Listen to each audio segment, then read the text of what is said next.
Hello listeners, I welcome you to the maiden edition of another interesting and expository program series titled Core Issues in Economic Development on Amogate Radio Communications. I remain your host, Titilola Ogunshono. In our last program series, Policy Formulation and Economic Development, we laid the foundation on the concept of economic development by looking at various definitions that have been propounded by various schools of thought, various economic scholars. We also discussed the concept of economic growth. We went further to analyze the reasons why economic growth would not automatically lead to economic development of a nation. In this new program series, we'll be delving into core issues in economic development. Valuable insights will be shared on core economic issues that are vital in shaping the economic landscape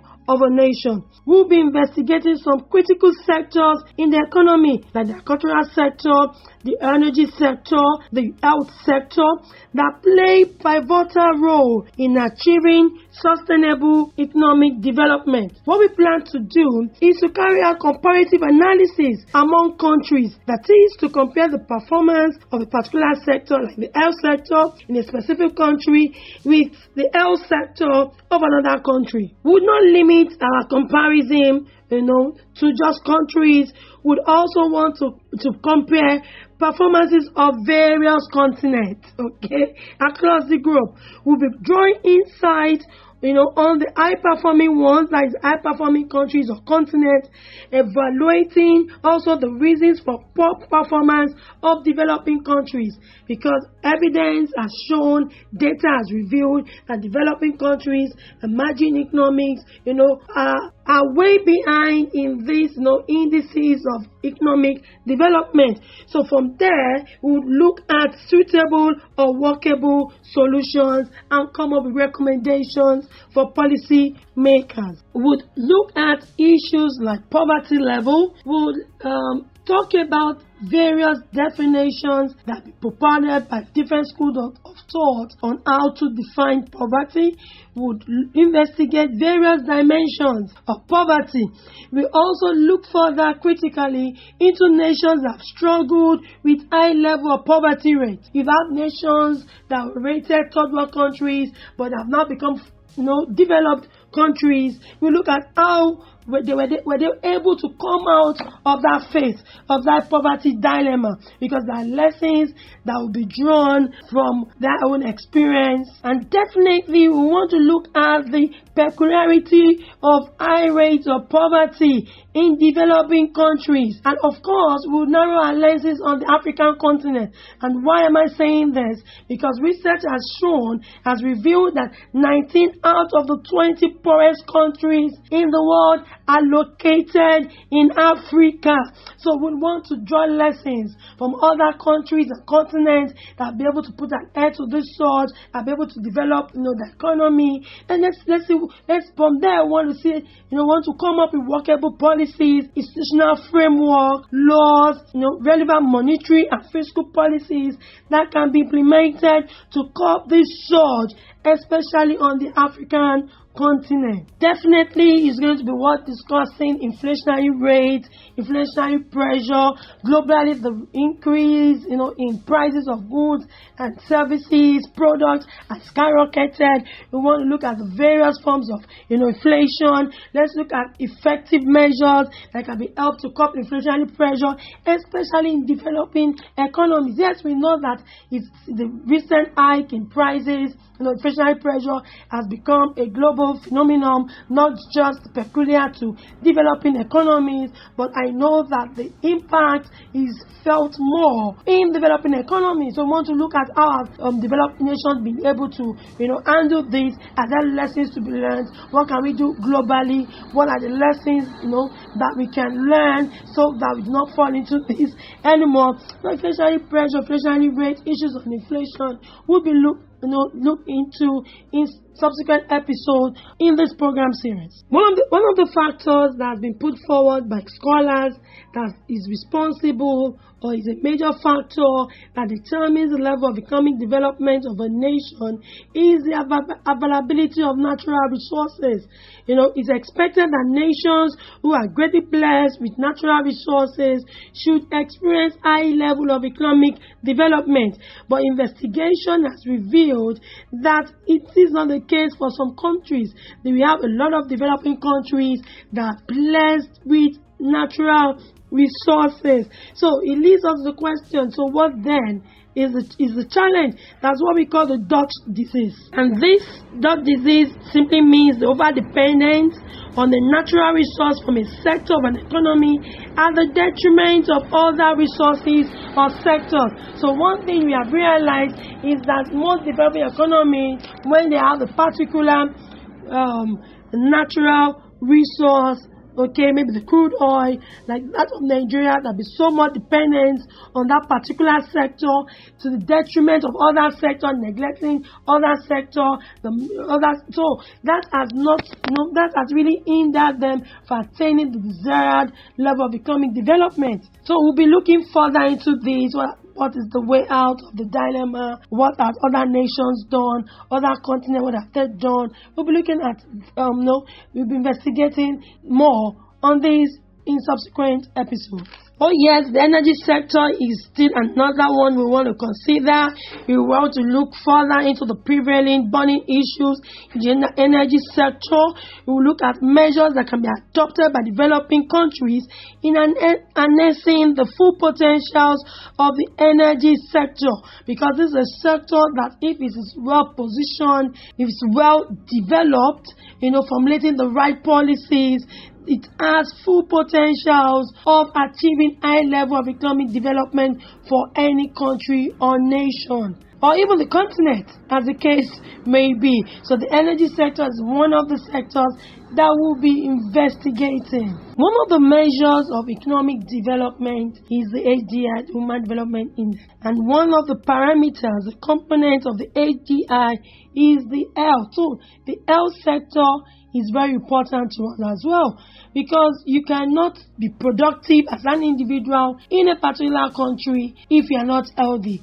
And when you talk about the health, it's not just the physical wellness, you also speak to the mental wellness, the mental health of citizens living in a particular country. So we understand how important the health sector is, how important the health of individuals in a country is. So we'll be looking at that.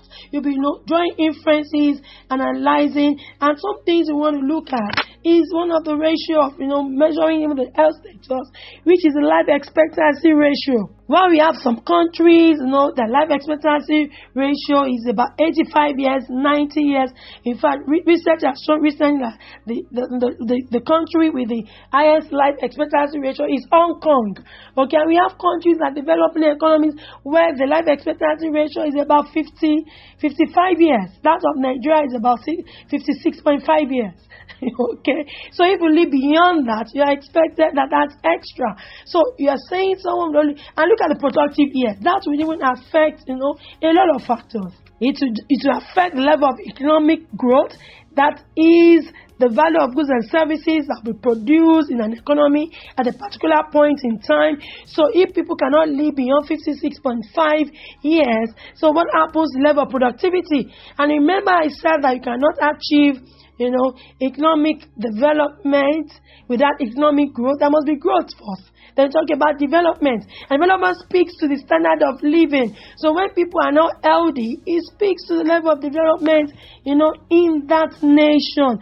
So you are going to be looking at why is it that the life expectancy ratio of most developing countries is alarmingly low. Is low. So definitely we'll be evaluating countries with high life expectancy ratio rate. Of course, the issue of mortality rate is there. Why do you have countries that have very low mortality rate? Why do you have countries with very high mortality rate? So insights and lessons will be drawn. Of course, we'll look at the bottlenecks in the health sector of the developing economies. We're going to look at the various bottlenecks. We're going to look at the various challenges that the health sector is facing. And we'll be looking at all of this with experts that we'll bring in on the program. And of course, what we like to do is that anytime we discuss an issue, we want to narrow down to the way out. That is, what are the workable solutions? What can government do? What can citizens do as an individual level also? What can, corporate organizations do? Because the government alone cannot be in it. It's not just for the government to do. Everyone will have to play his role well. So we'll be looking at and what are even going down to the ministry, the ex-practitioners. What are those things that we should do? These are some of the things we'll be discussing in this new program series. And of course, the issue of technology and innovation will not be left out. We would plan to look at the role of technology and innovation in enhancing development of a nation.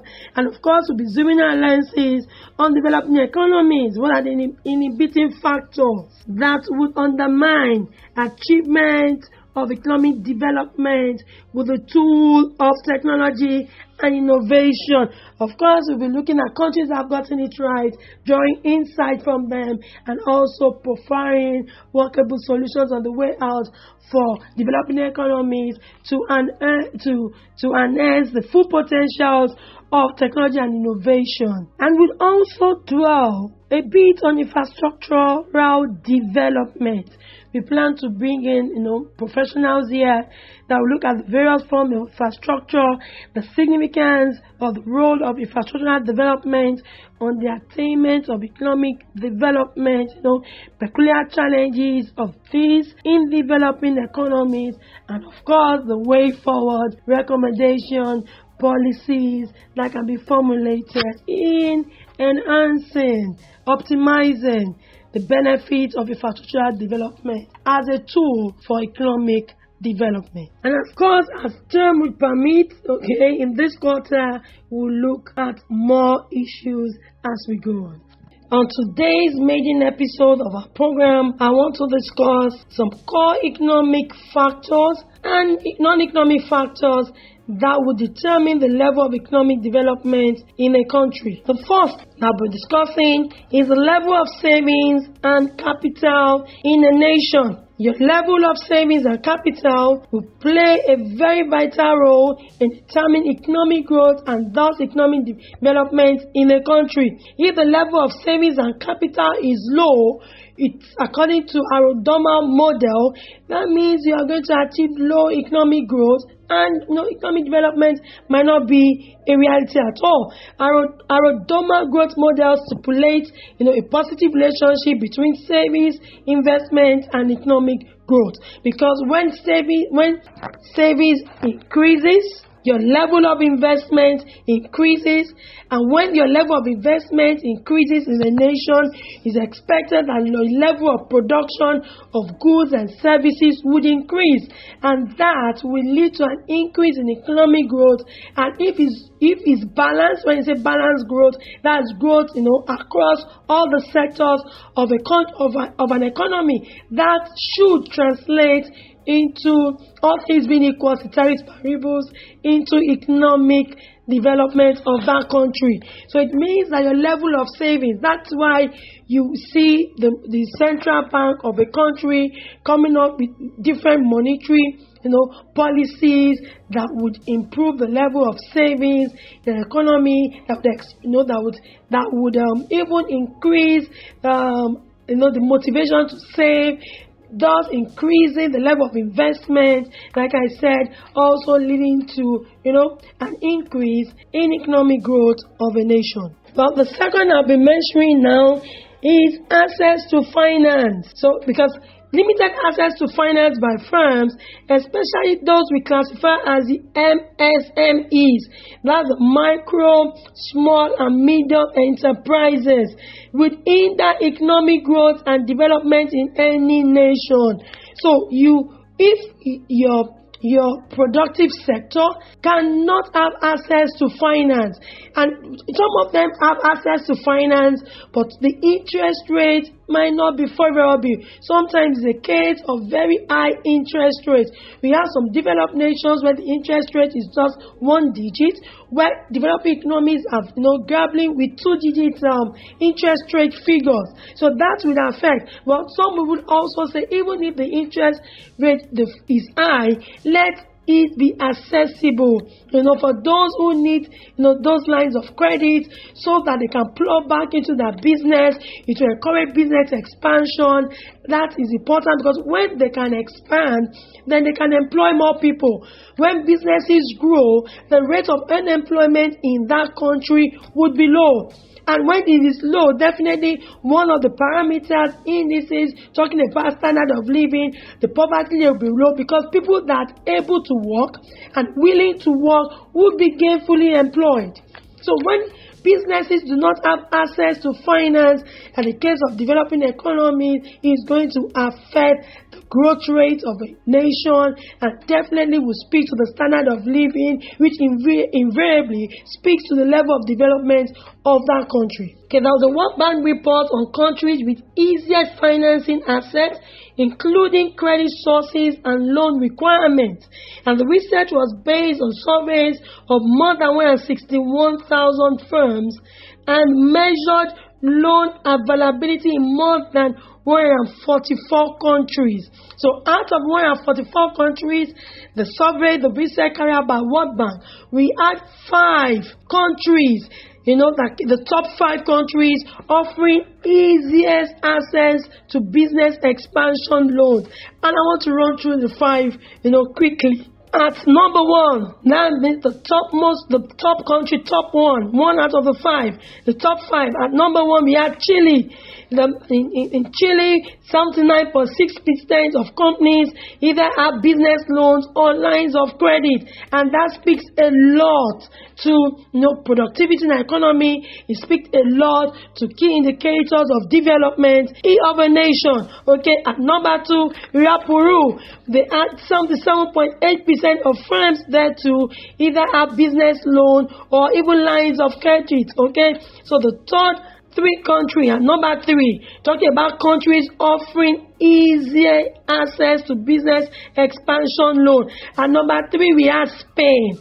Okay, in that particular report by World Bank, 77.65% of firms either have a business loan or a line of credit in Spain. That's at number 3.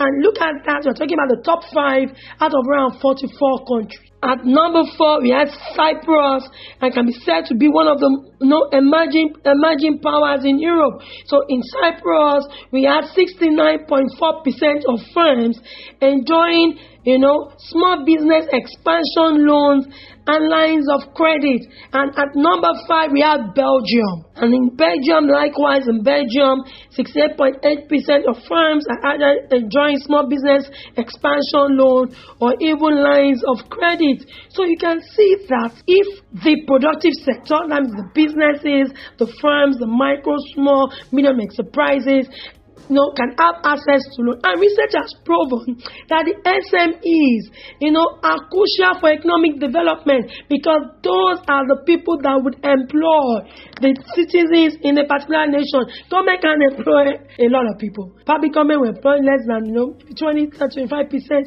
of the workforce. So the more you empower them, the more people have access to finance at affordable interest rates, the better it is for a nation to attain high level of economic development. So we consider the third core economic factor. Third economic factors that will determine the level of economic development of a nation that we're speaking to today is the level of foreign direct investment. And what this looks at is the ability of a country to attract foreign investors into the economy, okay? And this includes when you have the presence of multinational firms in your country. And that is important because when they come into your country, they come in with their finance, they come with their funds, they come with their technical experience, they come with their knowledge base. And when they come in, definitely the country benefits from all of these things, okay? So, and you have to understand again that when you talk about the level of FDI, like it is called, foreign direct investment, the investors are also looking for where it is safe for them. So we'll be considering that under the non-economic factor, but safety is important for foreign direct investors.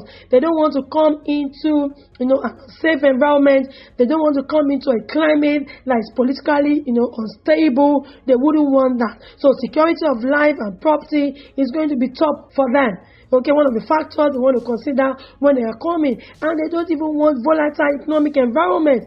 And that will take us to our next, determinant or economic factor of economic development. And that is the state of macroeconomic stability. And this is a core determinant in the level of development of a country. A volatile macroeconomic environment would hinder growth. The important variables, economic variables that you want to consider when you want to measure the level of economic stability, or otherwise the level of economic instability of a country. Like I said, a foreign direct investor doesn't want to bring in his funds, he doesn't want to bring in his expertise, doesn't want to bring in all of his resources into an environment that it's very unstable.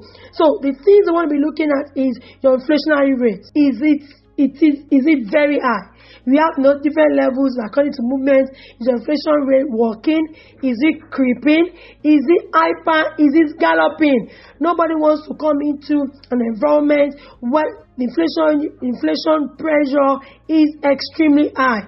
We don't want hyperinflation. Once it's over 50, 60, 70%, nobody wants to invest in that kind of environment.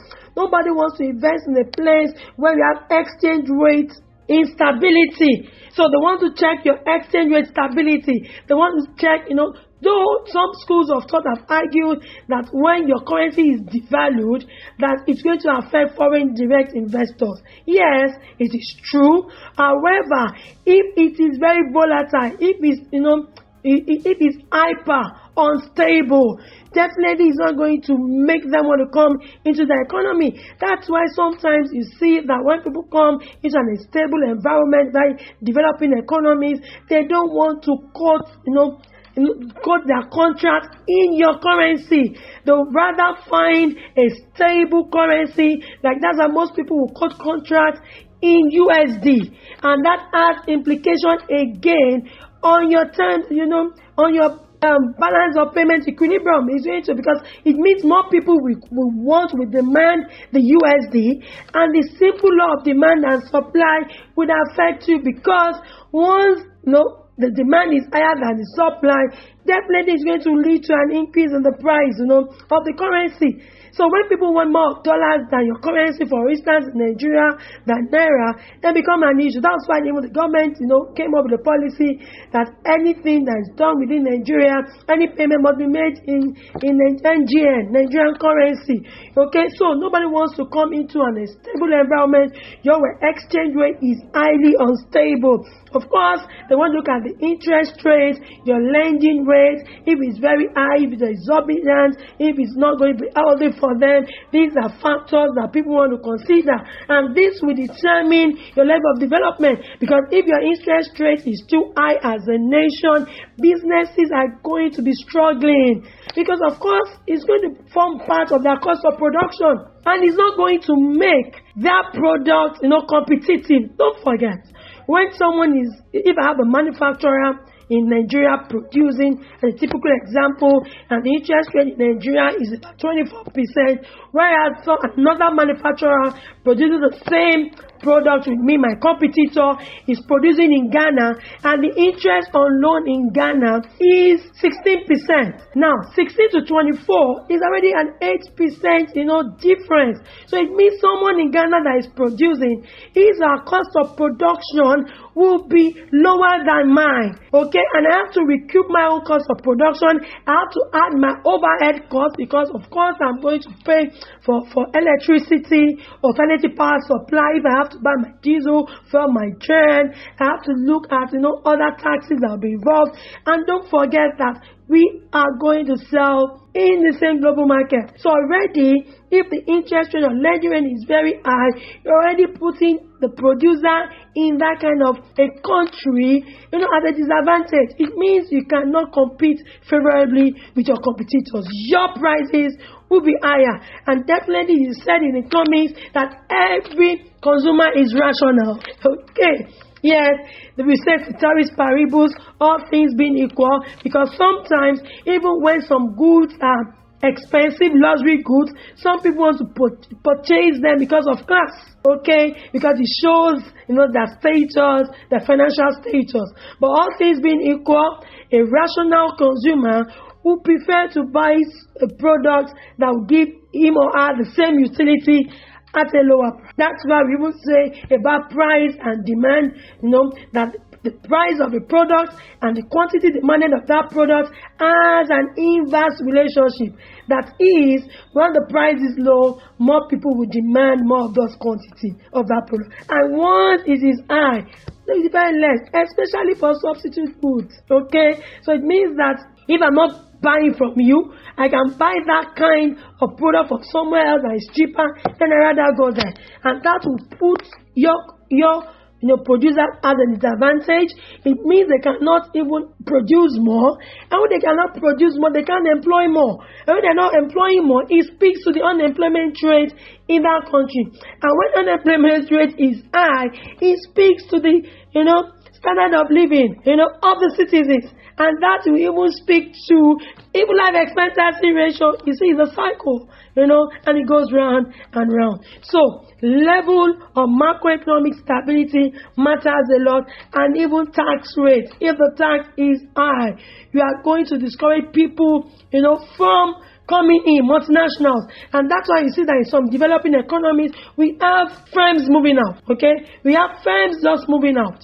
And when you see a particular multinational closing down operations in a particular African country, but going to the next African country, to build the plants, the plant sizes, to employ, establish, it speaks a lot to the macroeconomic stability of such a country. I wish I could go on and on, but time would not permit me to do so. On this note, I would wrap up this maiden edition. I want to say a big thank you to everyone who joined us and stayed to the end of today's program. It is good having you with us. You are the reason that we do this. Thus, we look forward to having your feedback, comments, and questions. The mail is contact@thearmorgate.org. Hope you join us same time next Friday on Armorgate Radio Communication. I remain Titilola Ogunshono, but will leave us with the work of Jack Kemp, which says economic growth doesn't mean anything if it leaves the people out. Well, I'm saying bye from here.